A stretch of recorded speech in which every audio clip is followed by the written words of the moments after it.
The war in Westeros had taken a different turn. The young wolf, Robb Stark, had done what no one thought possible. He defeated Tywin Lannister in battle. It was not luck, it was strategy, loyalty, and the anger of a North that had been wronged too many times. The Riverlands, burned and broken by the Lannisters, stood behind him like stone. His bannermen followed him with fierce pride, and for once, Robb had the chance to end the war on his terms. The battle took place near Harrenhal, where Tywin had gathered his forces to crush the Stark rebellion once and for all. But Robb, using the help of Roose Bolton and the Blackfish, set a trap. A false retreat lured Tywin's army into a narrow valley where the North closed in from all sides. Arrows rained from above, horses panicked, men screamed, and in the chaos, the Lannister lines broke. Tywin barely escaped with his life, and half his army lay dead on the blood-soaked grass. News of the defeat spread like wildfire.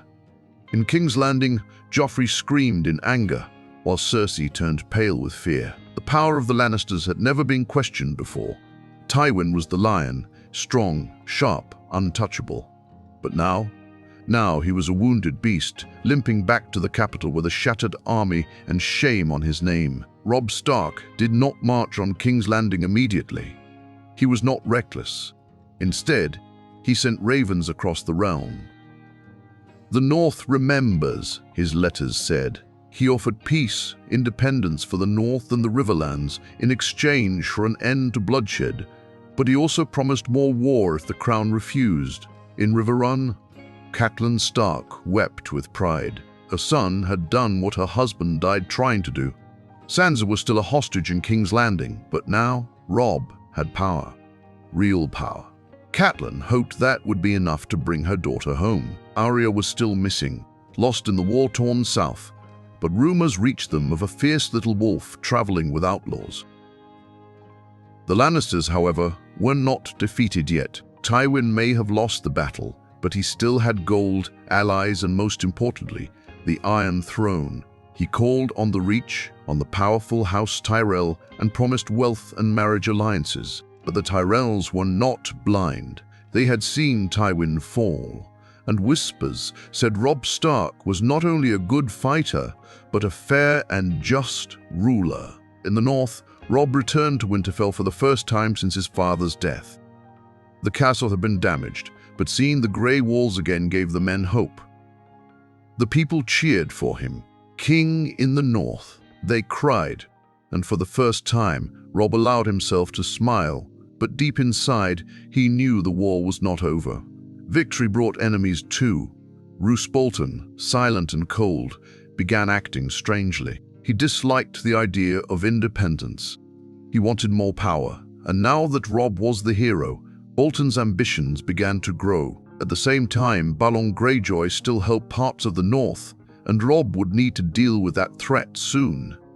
And far away, across the narrow sea, a silver-haired girl heard the name Robb Stark from traders. They spoke of a young king with wolves at his side, who had beaten the lion. Daenerys Targaryen smiled. Westeros was changing. The Game of Thrones had a new player, one with honor, teeth, and northern fury. The south trembled. The war was not over, but the board had shifted, and the lion's roar had been silenced by the howl of the wolf. The defeat of Tywin Lannister didn't just break the back of his army, it shook the foundation of the Seven Kingdoms. Every house that had quietly supported the crown began to question its loyalty. The North had always been strong, but now it was bold, and boldness scared the powerful. In King's Landing, the mood shifted from confidence to panic. Cersei Lannister had always believed her father was the shield that kept her and her monstrous son safe. Now that shield was cracked. Joffrey, proud and cruel, grew more unpredictable. He ordered random executions in the streets, thinking it would make people fear him more. But fear, without strength, turned into rebellion. The common folk whispered in the alleys. They remembered Ned Stark, the quiet man with the kind eyes who had been killed like a traitor. Now his son had beaten the mighty Tywin. The North remembers, they said, just like the ravens told them. But not everyone feared Robb's rise. Littlefinger, ever the schemer, saw an opportunity. He offered Cersei a plan: marry Sansa Stark to a powerful southern house and use her as leverage against the north. But Sansa, though still a girl, had started to understand the game. She played the quiet lady, but inside, she was learning from the queen, from the court, from the lies. The little bird was becoming something else, something dangerous.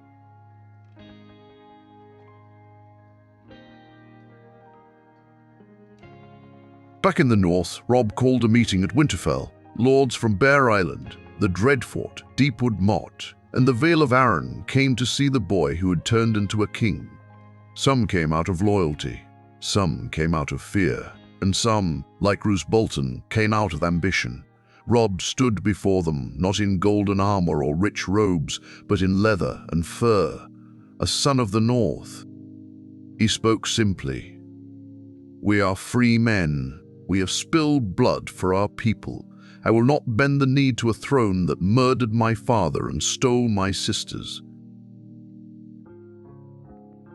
The South plays at crowns, but we are wolves.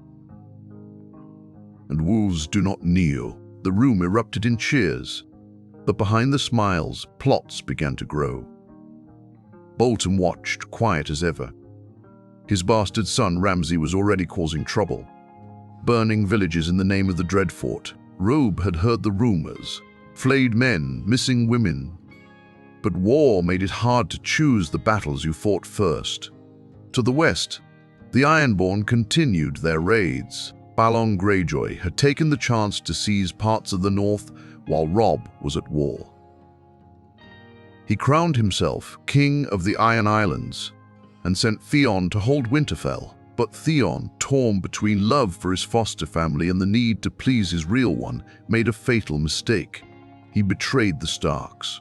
Winterfell fell, not to Lannisters, but to one of its own. When Robb got the news, his heart nearly stopped. He had trusted Theon. He had once called him brother. And now, his home was in ashes, his youngest brother's dead. Or so he was told. It felt like losing his father all over again. Rage built inside him, but he swallowed it. War left no time for grief. Meanwhile, across the sea, Daenerys Targaryen had begun gathering her army. She heard the names of kings and queens fighting for a throne she believed was hers.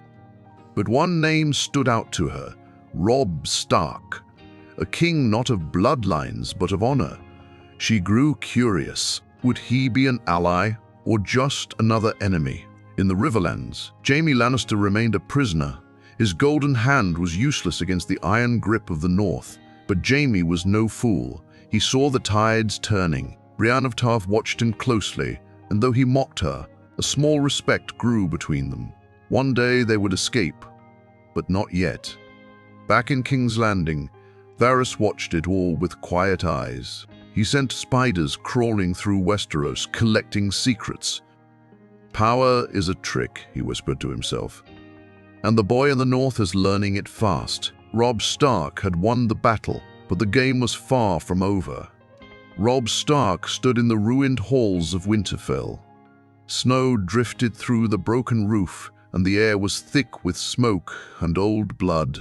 The castle, once a symbol of the North's strength, now looked like a corpse. His fists clenched at his sides.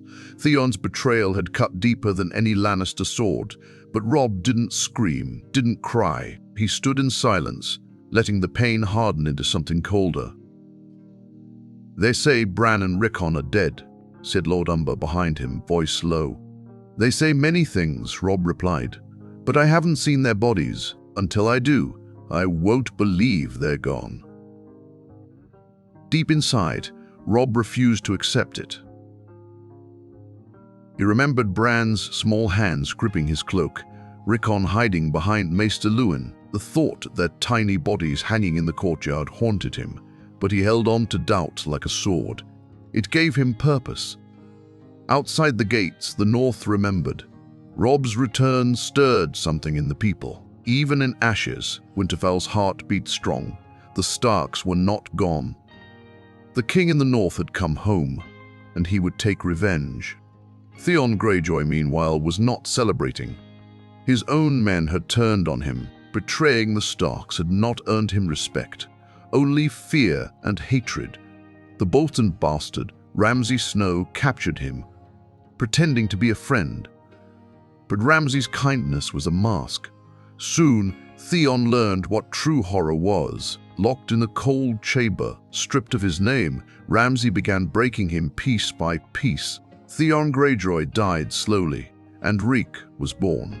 Far in the south, Tywin Lannister nursed his wounds. His pride was shattered, but his mind was still sharp. He knew Robb's victory had made the boy dangerous, but also predictable. Honor could be twisted into a weakness. Tywin began planting seeds, sending gold to smaller houses in the Riverlands, offering power to those who felt overlooked. And in the shadows, he promised Roose Bolton the thing all traitors crave, more power than loyalty could ever give. In Riverrun, Catelyn Stark was growing restless. Her son had become a king, but war had stolen his warmth. He hardly smiled anymore, and then came the news that shook her to the core.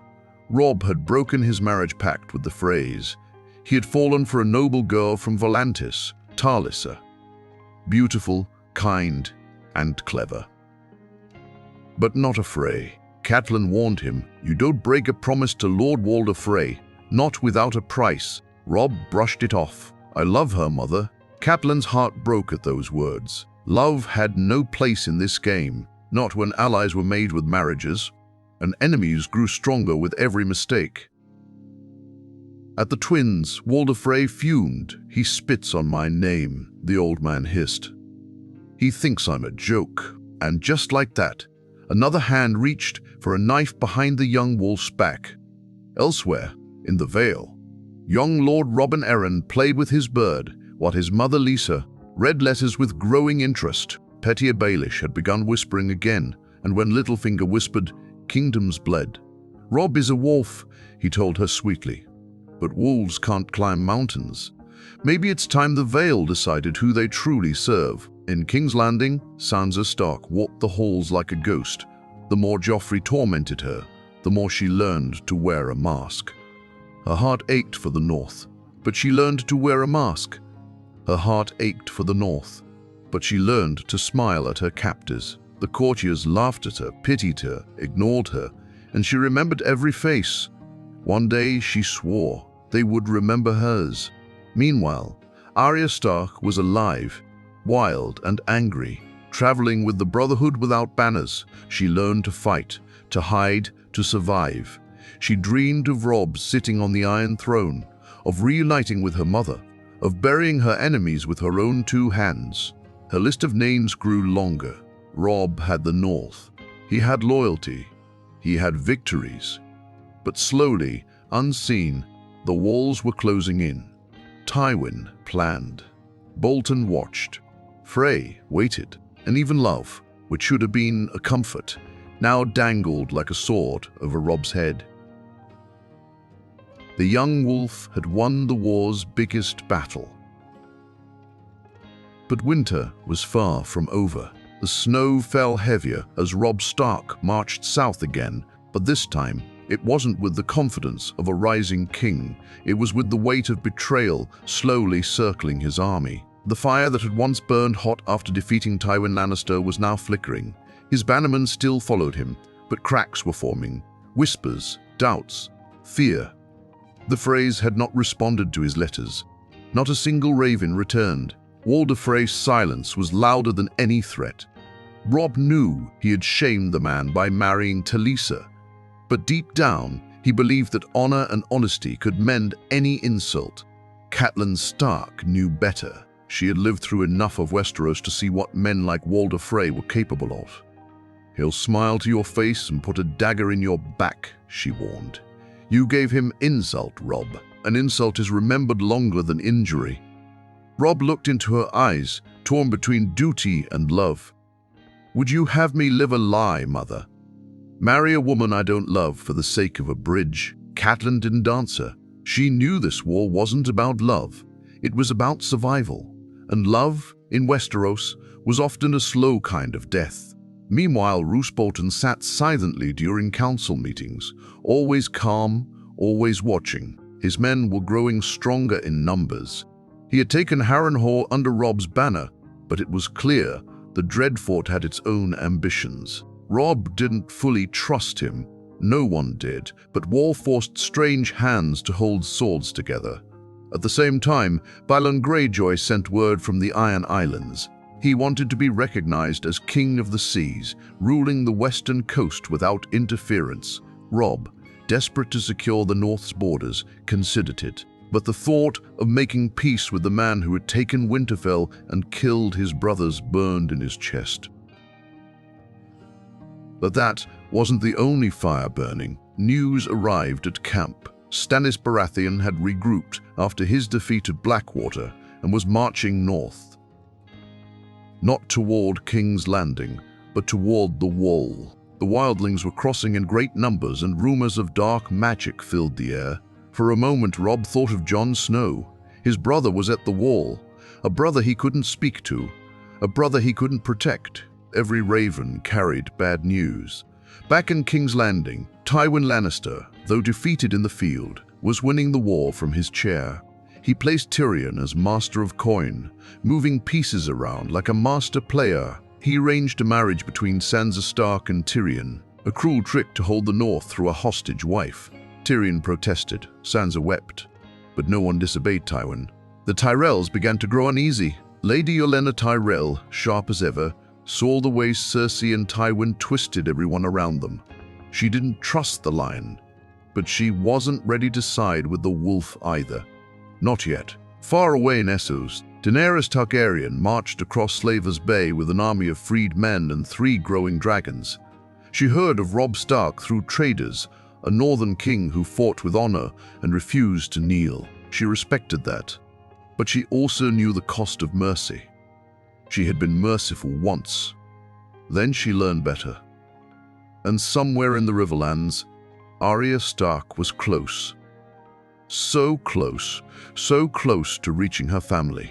She traveled with the Hound now, Sandor Clegane, a man she hated but needed. He promised to take her to her mother and brother, to the twins, where a wedding feast was being prepared. Yes, Walder Frey had finally responded. He would forgive Robb's insult, he said. One of his daughters would marry Edmure Tully, Catelyn's brother. The Freys would join the war again as allies. Robb felt a strange sense of relief. Maybe, just maybe, this was the moment where peace could begin. He ordered the army to prepare for the journey. The banners of the Wolf and Trout flew side by side again. But as they approached the twins, Catelyn's heart grew cold. The gates opened. Smiles were forced, and the musicians played a little too loud. The young wolf was walking into a house of lies, and the red wedding was waiting to be written in blood. The twins loomed ahead, dark and ugly against the grey sky. Built over the green fork of the Trident, the twin towers connected by a long stone bridge looked more like a trap than a home. Robb Stark's army set up camp just outside the walls. Tents were pitched, banners raised, and laughter echoed faintly as the soldiers tried to believe the war was nearing its end. Inside, Walder Frey welcomed them with a sour smile. "King Robb," he croaked, bowing low, his voice like dry bones scraping stone. "You have broken your word, but a man must eat, and what better way to heal than over bread and salt?" Catelyn's eyes narrowed. The phrase sounded too deliberate, too rehearsed. Hospitality was sacred in Westeros, and sharing bread and salt meant safety under the host's roof. But the way Walder said it made her stomach twist. Still, the rules were clear. Once you break bread, no blood is to be spilled.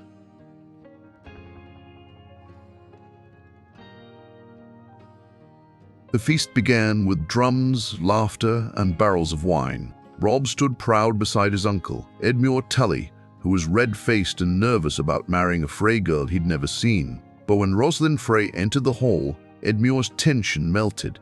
She was beautiful, shy, and graceful. Even Catelyn was surprised. Walder Frey had given them a prize far better than expected. The wedding ceremony went smoothly, the vows exchanged, the guests clapping. For a moment, there was peace. Robb laughed. Talisa smiled at him, her hand resting on her belly. She was carrying his child, a Stark child, the future of the North. But in the corner of the hall, Roose Bolton sat still, eyes like knives. He did not drink. He did not smile. The doors shut with a loud echo. The musicians changed tune, no longer joyful, now slow and strange. Catelyn's heart began to pound. She turned to her side, where a Frey man sat in Lannister armor beneath his cloak. Her eyes widened. Robb noticed it too, just a second too late. Then the arrows rained. Talisa gasped, looked down, and saw the blade in her belly. Blood poured across her dress. Robb screamed, lunging toward her, but more arrows struck him in the back. Men rose from the shadows, crossbows in hand, faces cold and cruel. Catelyn grabbed a knife and seized Walder Frey's young wife, holding the blade to her throat. "Let him go," she cried. "Let him go, or I swear I'll." Walder only smirked. "I'll find another." Roose Bolton stood, stepped up to Robb and whispered, "The Lannisters send their regards," before driving his dagger deep into Robb's heart. The young wolf fell to his knees. His crown rolled across the blood-slick floor. Catelyn let out a scream that shook the walls of the twins. In that scream was a mother's grief, a widow's rage, and a broken soul's last breath. She slit the girl's throat, and then someone slit hers. Silence followed. The Red Wedding was over. Outside, Stark soldiers were slaughtered as they slept. Grey Wind, Robb's direwolf, howled in the darkness before being riddled with bolts. The North's hope was torn apart, not in battle, but in betrayal. News spread like wildfire through the Seven Kingdoms. At River Run, Brynden Tully slammed his fist against stone and swore vengeance. At Dragonstone, Stannis Baratheon grimly nodded and said, "Another usurper falls." At the Wall, Jon Snow heard the news and felt the world shift beneath him. In King's Landing, Joffrey laughed until he choked on his wine. Tyrion turned away in disgust, and Sansa Stark, now married to the imp, crumpled in tears. Her last hope had been extinguished. But across the sea, Daenerys Targaryen stared into her fire with quiet fury. "They kill kings at weddings now?" she asked. "Good. Let them drown in their lies. Let fire cleanse their sins." In the north, fear returned. The Starks were dead. Or so they believed. But some whispers refused to die. They said the youngest wolves might still live. They said Arya Stark vanished the night of the Red Wedding and was last seen crossing a river, blood on her face, death in her eyes. And they said the North remembered. It always remembered.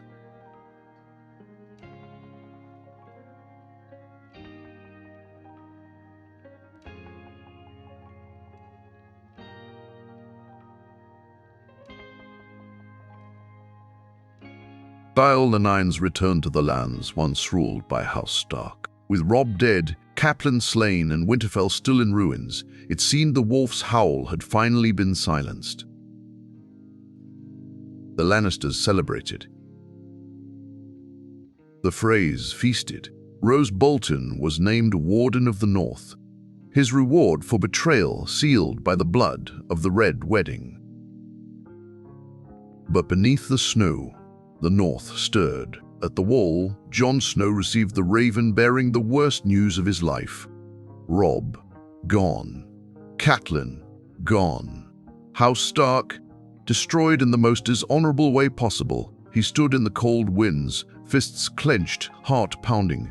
The men of the Night's Watch watched him closely. They didn't speak, they didn't have to. "Why do you think I took the black?" Jon whispered to Sam later. "I thought I could protect them, even from afar." But Jon was no longer just a boy with dreams of glory. The wildlings were crossing the Wall, the dead walked in the woods, and Mance Rayder marched with fire and fury. Jon had to choose loyalty to his vows or vengeance in his blood. Far to the east, Arya Stark stood on the edge of the Trident, staring into the cold waters. She had seen Robb's body paraded through the Frey camp, Grey Wind's head sewn onto his shoulders like some sick joke. Her mouth had gone dry, her tears burned, but she had not screamed. She had made a list. Walder Frey, Roose Bolton, Sir Ilyn Payne, Cersei Lannister, the Mountain, the Hound.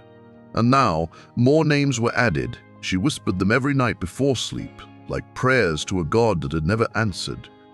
But maybe the god of death listened, because a coin burned in her hand, the one given to her by Jaqen H'ghar.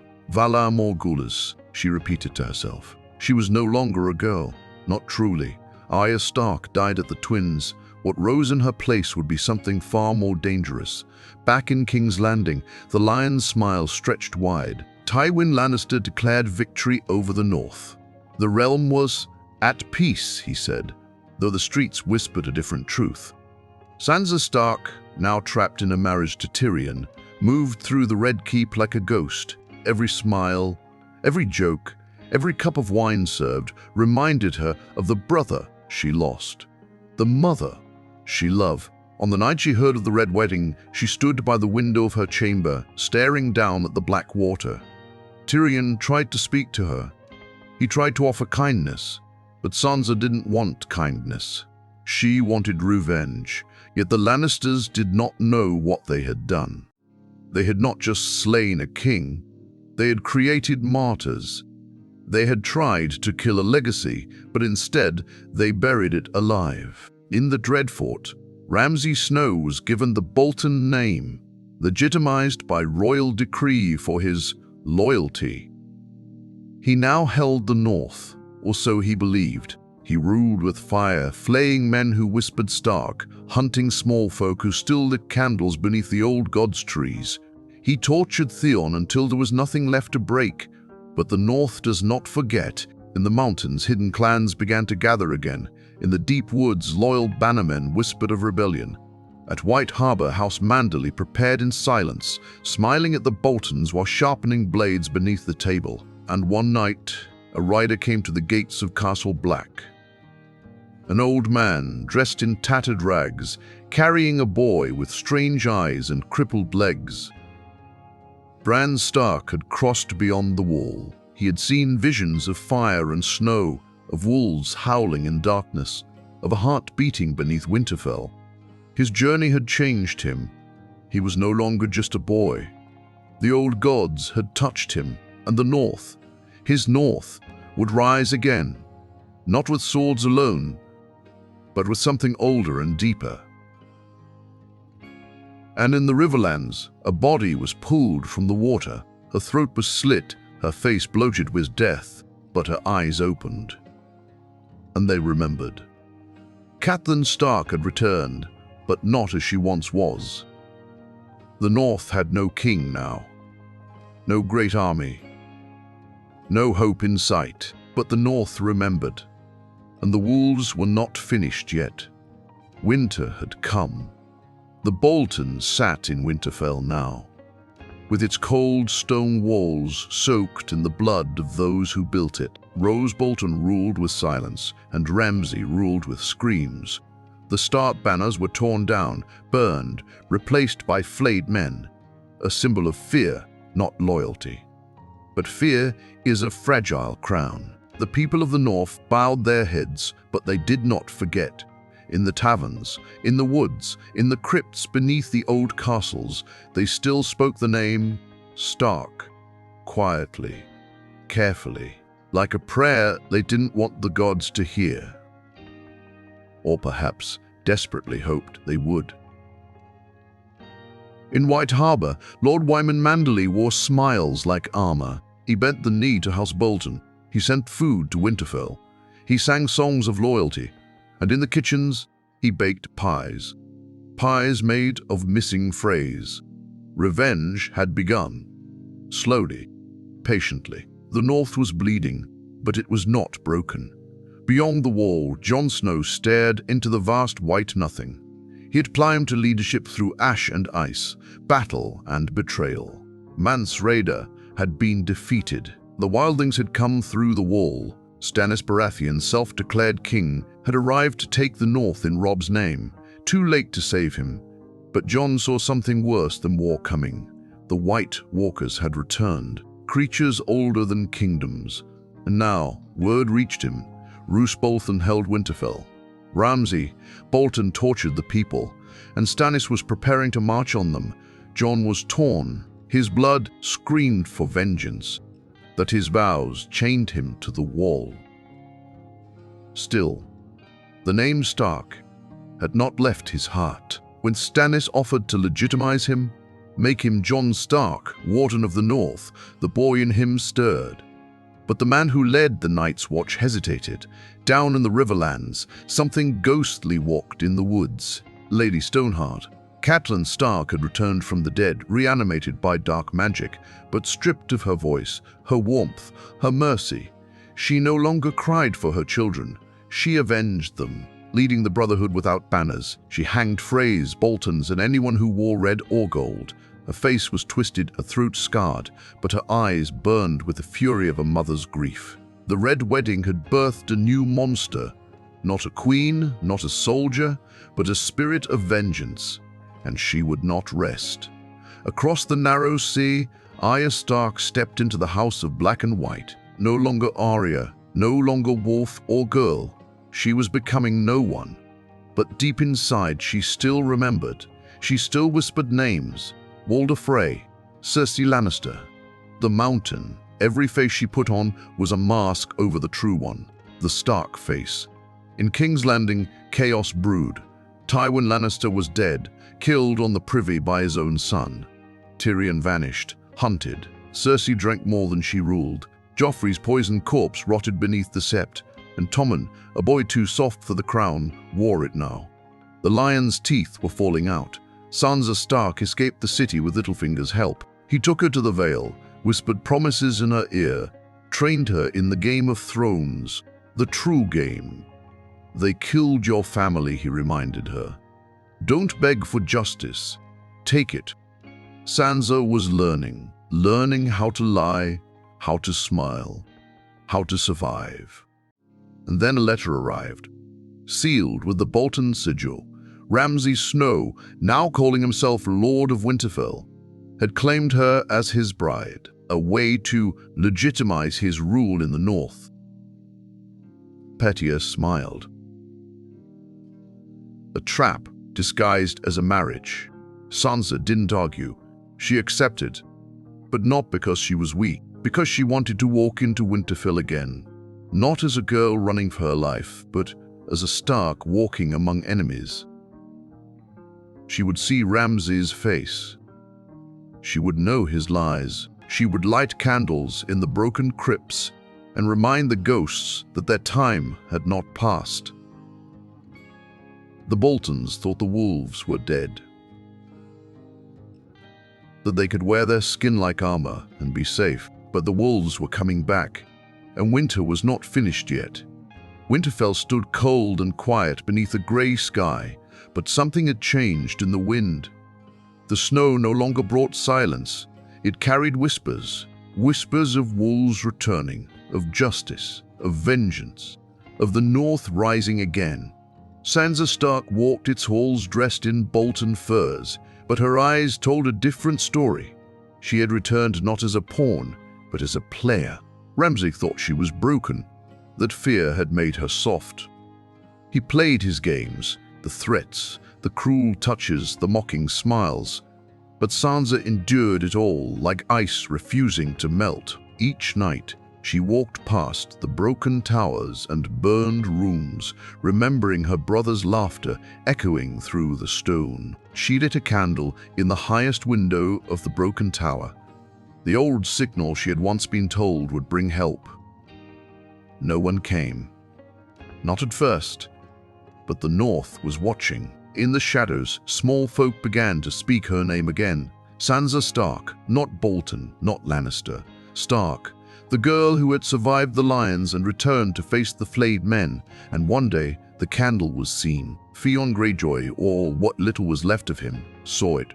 Ramsay's reek still lived in fear, but something stirred inside him. Guilt, maybe, or a spark of old loyalty. He couldn't undo what he had done, but he could still act. Sansa found him one night in the snow. "You can still help me," she whispered. And he did. He led her to a wall, away from Ramsay's dogs, away from the guards. Together, they jumped. Into the cold, into freedom. At the same time, war.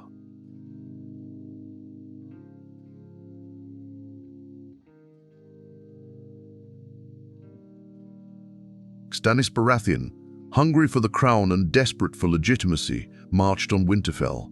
But the snows crushed his army before the battle even began. His men deserted him, his queen was broken, and Melisandre's flames gave no answers. Ramsay butchered what remained of Stannis' force and paraded his body through the gates like a trophy.